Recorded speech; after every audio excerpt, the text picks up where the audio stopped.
सौगंध की शपथ धनवा द्वारा पूर्ण होगी। जो वीर धनुष ये तोड़ेगा, सीता उसको अर्पण होगी। स्वयंवर आरंभ हो।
लंकेश्वर रावण पधार रहे हैं।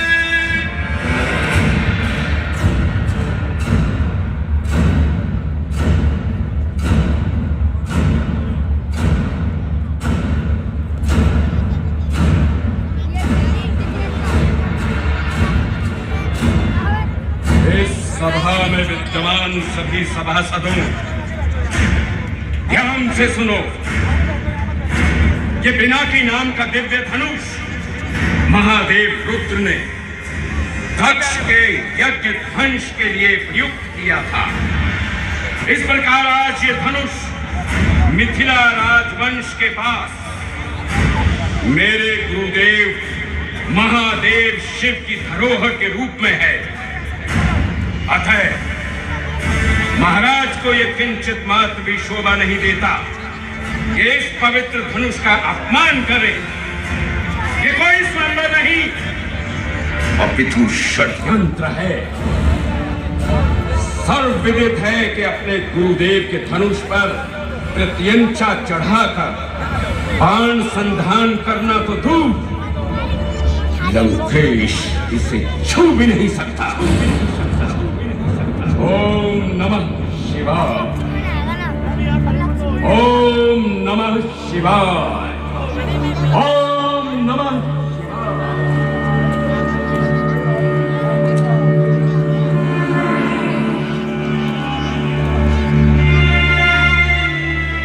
हे द्वीप के राजा, हम किसे कहें बलशाली हैं? हमको तो ये विश्वास हुआ पृथ्वी वीरों से खाली है। स्वयंवर छोड़ प्रस्थान करो, दुख हमें दिया है दाता ने। सीता सुकुमारी का विवाह लिखा ही नहीं विधाता।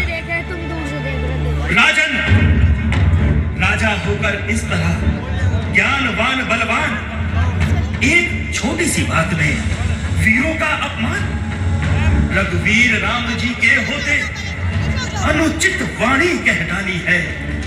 ये शब्द वज्र से लगते हैं। कि पृथ्वी वीरों से खाली है?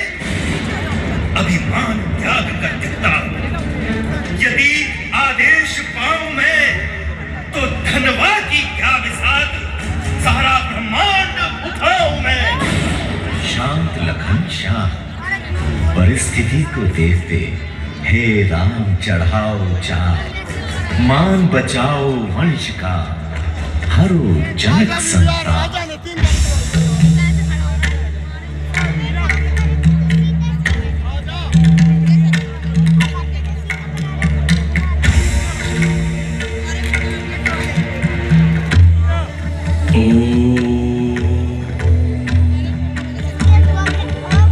हे महादेव, मैं आपको नमन करता हूं और आपकी मौन स्वीकृति से अब मैं ये धनुष उठाता हूं।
ऋषिवर, आपका स्वागत है।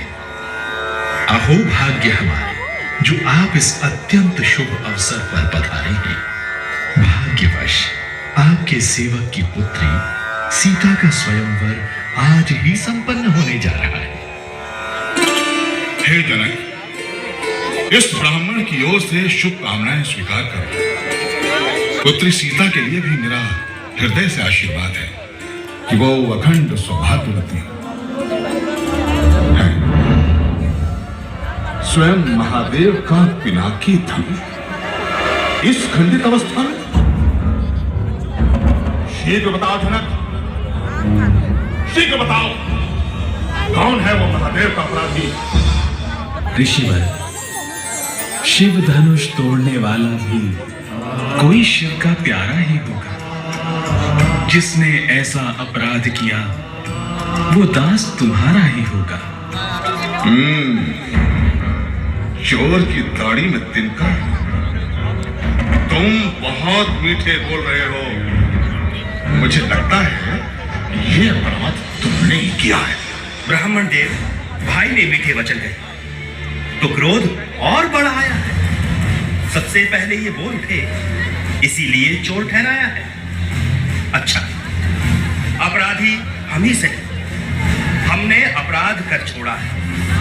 जो कुछ करना हो करेगा। शिव धनुष हम ही ने तोड़ा है। शांत शांत हो जाओ दंड बालक।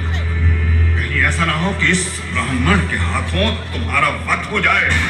यदि आप अपने आप को ब्राह्मण कहते हैं श्रीमान, तो आपको शांत रहना चाहिए। क्रोध तो हम क्षत्रियों का कहना है, ब्राह्मणों का नहीं।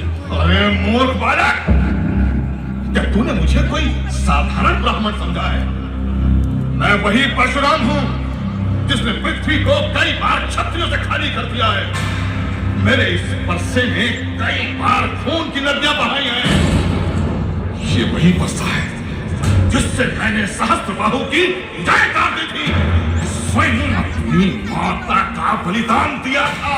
नहीं ब्राह्मण देव, इसे बलिदान ना कहें, ये तो वध था, वध, और वो भी स्वयं अपनी माता का वध। इससे अधिक जघन्य अपराध तो कोई हो ही नहीं सकता। आप शूरवीर नहीं, अपराधी हैं, अपराधी। बुझाओ पर मेरी, जो इस पर नहीं प्रहार किया, प्रहार ये मेरा, जो इसे नहीं संहार किया। मैं यही सवाल बाल मत का, जब खुद ये मरना चाहता है, मत देना कोई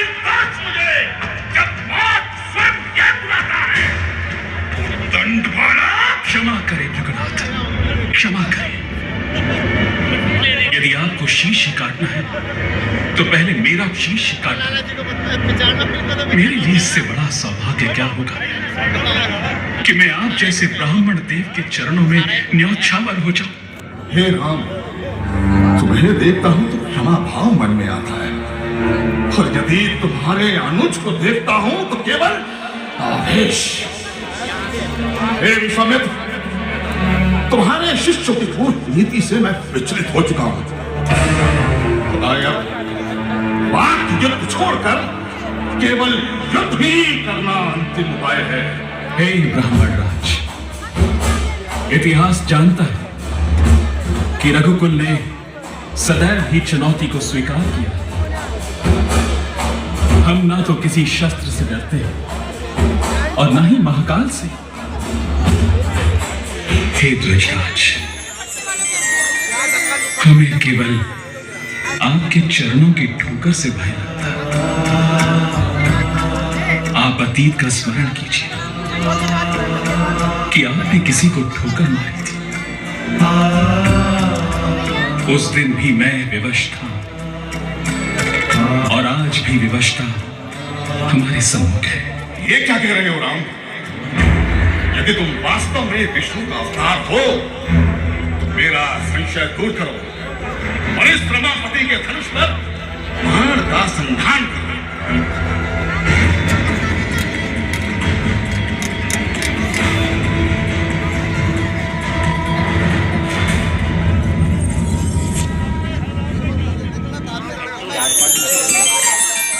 हे रघुनंदन, हे दशरथ नंदन राम, मैंने अनजाने में ही आपसे बहुत से अनुचित वचन कहे।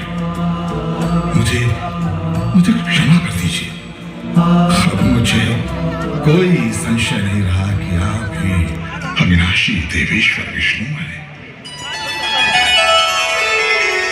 हे जनकराज, हे विश्वामित्र, मुझे क्षमा प्रदान